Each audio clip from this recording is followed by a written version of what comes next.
aynı zamanda video. Hem fotoğraf makinesi hem video. Taşıması çok kolay Numan'cığım bunu. Aynen. Aynısını. Evet, tamam. Bugünkü tarihi de söyleyelim de belgemize girsin. 11 mi? 11 Mart. 11 Mart 2026 günlerden de çarşamba.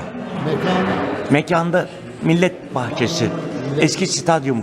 5 Ocak stadının yeri. Ve Adana. Adana'dayız. Adana şu anda günlük güneşlik ama değil mi? Şöyle bir çevirirsen. Ama şey... Bir de ben kendimi de bir alayım şöyle. Değil mi Numan'cığım? Selfie yapayım kendime de. Bu vesileyle. Önümüzdeki hafta tatil ama hava kötü biliyorsun değil mi? Yağmurlu değil mi? Evdeyiz. Bir yere gideceğimiz yok. Önemli değil de çocuklara üzüldüm yani. Tatil. Dışarı çıkmak isteyecekler. Çocuklar tabii. Şimdi ben onu diyor. Benim torunlar geldi mi bizim bahçede Merkez Park'ta tren var. O trene bindirmem lazım ama çalışır mı çalışmaz mı? Değil şu Sheraton Otel'in tam aksında karşıdaki apartmanlar var ya, Fuzuli Caddesi. Fuzuli. Fuzuli. Eski Set Caddesi, Set boyu. Tamam Fuzuli evet. Orada oturuyorum. Merkez Park'ın. Merkez Park'ın karşısı işte. Karşısındaki apartman. 40 senedir oradayım abi. Söyleyince hatırladım. Biliyordum orada öyle. Siz geldiniz miydi oraya bilmiyorum. Biz sizin eve bir şeyde geldik. Tuncel Apartman'da orada geldik. Burada da geldik. Burada da herhalde bir defa Jale teyzemizdi değil mi Jale? Şey için mi geldim ya? Rahmetli babanın başsağlığı için mi ne geldiydi buradaki apartmana? Tamam. Hatta şey vardı o zaman. Ertan filan da vardı orada. O dönemde hatırlıyorum. Valla Numan'cığım çok memnun oldum. Sen benim kaç yıllık ahbabımsın ya. Neredeyse 50 yıllık arkadaşımsın. Değil mi? 70'lerden bu yana. 70'lerden bu yana tabii. 1970 Beyrut. 50'den fazla yapar. Ha? 50'den fazla. 50'den fazla tabii. 1970'te Yarım asırlık diyeceksin. tabii 68'de ya. 68'de değil mi? Ben 68'de başladım. Mahvettiler. Ben Beyrut'a sizden sonra bir daha gittim. Ama nasıl gittim biliyor musun?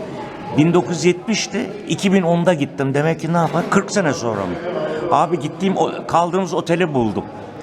Tamamen harap olmuş. Altı kasap dükkanı olmuş. Bakkaliye gibi bir şeyler olmuş. Yani otel motel yok olmuş gitmiş. Bir de sen şeye geldin miydi Gazino de Liban'a? Gazino. Hayatımda ilk defa böyle bir yani Avrupa'da yokmuş yani öyle bir gazino. Tabii yoktu. Ben bizim Bir şeyler hala anımsıyorum yani. değil mi? Orman gibi oldu, şelaleler filan. Enteresan bir şey. Evet yani insan düşünüyor da nasıl mahvettiler yok dedi. Maalesef öyle. Numan'cığım yayını biraz sonra kapatıyorum. Diyeceğim bir şey var mı bu hatıra olarak buraya? Tekrar görüştüğümüzde çok mutlu oldum. Vallahi ben de çok. Devamını dilerim. İnşallah. Arada sağlıklar. Amin. Önce sağlık, sonra huzur, arkadan mutluluk vagonu gelir. Doğru söylüyorsun. Tamam. Şöyle bir şey yapayım.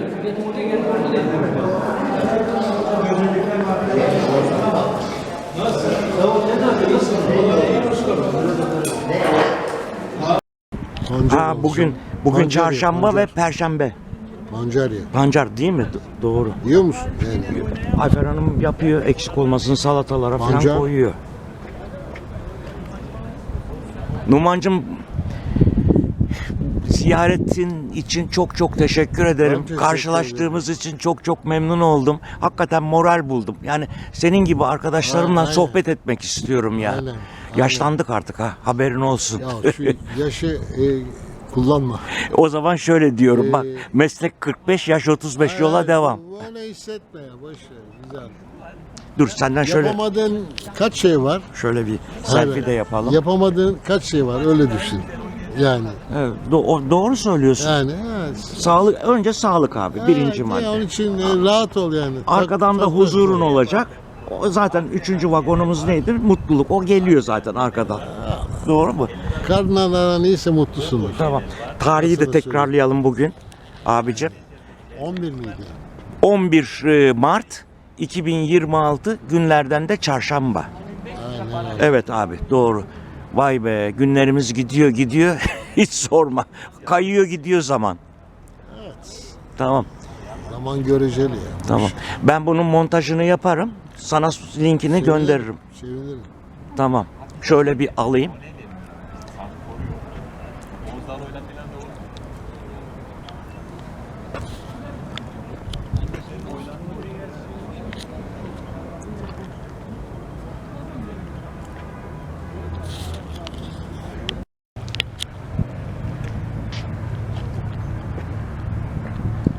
Velhasıl Dinliyorum önce seni. eşi rahmetli oldu biliyorsun Çetin. Evet evet. Neydi hanımın ismi ya? Unuttum. Ben de unuttum. Sonra kendisi evlendi sonra bir daha. Biliyorum. Ondan da haberim var. Sonra Beylerbeyi'nde Özdemir Bey'in villasını mı ne yaptılar? O zaman da oraya baktı bildiğim kadarıyla. Ben sasacılarla görüşüyorum hala. Ha, Ama çoğu benim yani jenerasyon demeyeyim de benim grubun hepsi şeye göre Sapanca'dalar. Doğan Eserce vardı. Vefat etti. Ha. O Onda da- da sık sık burada rastlaşırdık. Tahmin ettim yani vefat ettiğini. Dedim. Evet. Öyle diye ben O biliyorum. burada bir yerde oturuyordu. Hatta bizim apartmandan satın almak istemişti. He, Olmadı, olabilir. anlaşamamışlar. Olabilir. Valla ben bildiğimi değil de duyduğumuz sanki hatırlıyorum. Yani bilmiyorum gene de tam fazla bir temasım yok. Ben Hasan Tarakçıoğlu vardı. Tanır mısın? İyi tanıyorum. Sapanca'dalar onlar grup olarak. Erhan Bey vardı. Erhan Çavuşoğlu. Ondan sonra bizim Sezai abi vardı. Sezai Dinç Aslan. Hepsi Sasa grubu. Hepsi Sapanca'dalar. Bir şey villa site bir sitenin içindeler diye biliyorum. İyi yapmışlar. Evet. Numancığım 3 tane video yapmış oluyorum. Bunları montajlayacağım. Allah sevinirim. Ve biraz da gerekirse araya bir fon müziği de koyayım mı? Evet. Ya bunları çekiyorsun. 1-2 sene sonra daha kıymetli gibi geliyor. Yani pırlanta Yani nasıl güzel bir değerleniyor? hobi ya. He? Çok güzel bir hobi. Valla senelerdir yapıyorum. Yapabildiğim kadar. Evet, ne olacak yani öyle bir iddialı şey yok ama güzel hobi olarak. Valla işte bununla uğraşıyorum ben de Numancığım.